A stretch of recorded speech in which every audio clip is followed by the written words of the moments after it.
E as preocupações dos agricultores com relação à quebra de safra e à falta de recursos são tema, mais uma vez, da reunião da Frente Parlamentar da Agropecuária desta terça-feira. E quem traz todas as informações para a gente ao vivo de Brasília é o repórter Marcelo Dias. Boa tarde, Marcelo. Os parlamentares, eles cobram medidas mais efetivas por parte do governo, é isso? Bem-vindo.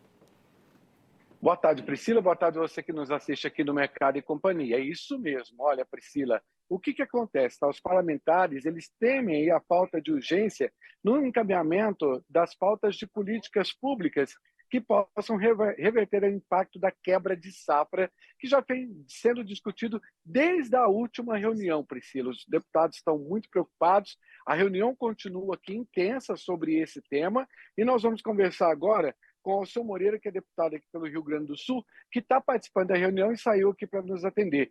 Deputado, é bem preocupante, porque são várias reuniões que já estão falando sobre isso, já tivemos representantes do governo aqui participando também. Em que situação que está hoje essa questão dos produtores rurais e que medidas hoje, nessa reunião, vocês estão discutindo? Bom, Marcelo, nós temos que tratar dessa questão, no mínimo, com visão em dois eixos. O primeiro deles, muitos produtores se endividaram quando a curva era de subida. Por causa da pandemia, nós tivemos um pico de preço absolutamente fora da realidade e essa consideração para se endividar, principalmente na questão de investimentos, ela está muito ligada à relação saco de soja ou de milho pelo produto comprado. Ora, quando tu tem, de um ano para o outro, o preço chega a metade do preço que era pago no anterior, tu fica devendo o dobro de volume, tá? Isso é impagável, não tem como pagar. Quer dizer, ninguém consegue ficar devendo 1.000 sacos de soja num ano e no outro ele deve 2.000 sem ter comprado uma arruela a mais. Absolutamente nada mais. Então, o que é preciso deixar claro? Tem que resolver o problema da securitização disso. Tá? O produtor não deu causa para isso. O mercado deu causa para isso. A outra questão é, o mercado está voltando ao eixo da normalidade. É preciso saber como é que nós éramos antes da pandemia.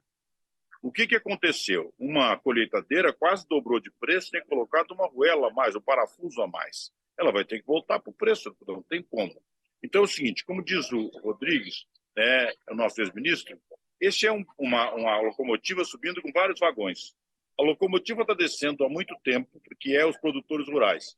E os vagões vêm indo atrás. Já tem inseticida, herbicida, já tem adubo, ureia, caindo o preço. Mas precisa cair também das máquinas agrícolas. Então, o custo de produção tem que caber no custo no produto comprado. Senão, o produtor não vai produzir. Deputado, uma outra questão também que foi discutida aqui na reunião que vocês estão falando, inclusive nesse momento, é sobre a questão da greve dos auditores fiscais. Isso já tem prejudicado bastante, inclusive os frigoríficos, né? No que na reunião vocês falaram sobre esse assunto também? Quais as medidas aí para poder tentar melhorar essa situação que também está prejudicando bastante? Bom, não tenha dúvida que os auditores fiscais, pela importância que eles têm no processo, até pela segurança da qualidade alimentar, da integridade do produto exportado, eles são de grande valia para todos nós e eles têm que fazer uma discussão de recomposição salarial. Só que nós discutimos antes e aprovamos na Câmara e no Senado o autocontrole. Está lá para o governo regulamentar. Tivesse estabelecido a lei do autocontrole, não teríamos a guerra dos fiscais, a greve dos fiscais agora. E não teríamos bilhões e bilhões de prejuízos que está acontecendo e vão acontecer. No fundo, o Brasil continua com essa desgraça da contaminação ideológica de um raciocínio completamente avesso às regras de mercado para que todo mundo pague essa conta. O que vai acontecer é que nós vamos ter redução de PIB, de emprego, nós vamos ter grandes problemas, porque estamos perdendo volume de exportação em virtude da lentidão dos auditores por querer discutir pura e simplesmente uma questão de natureza salarial, né? E porque eles sabem que eles têm muita força com relação a isso, eles usam a greve como instrumento. Tá? Deputado, e no caso, por exemplo, da reunião que vocês estão fazendo aqui, vai sair alguma carta ou alguma solicitação aqui para o Ministério da Agricultura para que essas questões que vocês estão discutindo sejam amplamente debatidas lá também, junto com o governo, uma vez que esse assunto já vem sendo amplamente falado aqui também nas reuniões? Esses documentos já é profundamente conhecido. O que os deputados têm que fazer é exercer o legítimo poder de pressão por essa estultice, que não chega às raias da irresponsabilidade De se arrastar uma solução como essa, que lá na Fazenda já foi resolvida com os auditores fazendários, tem que resolver com os auditores, não tem outro jeito.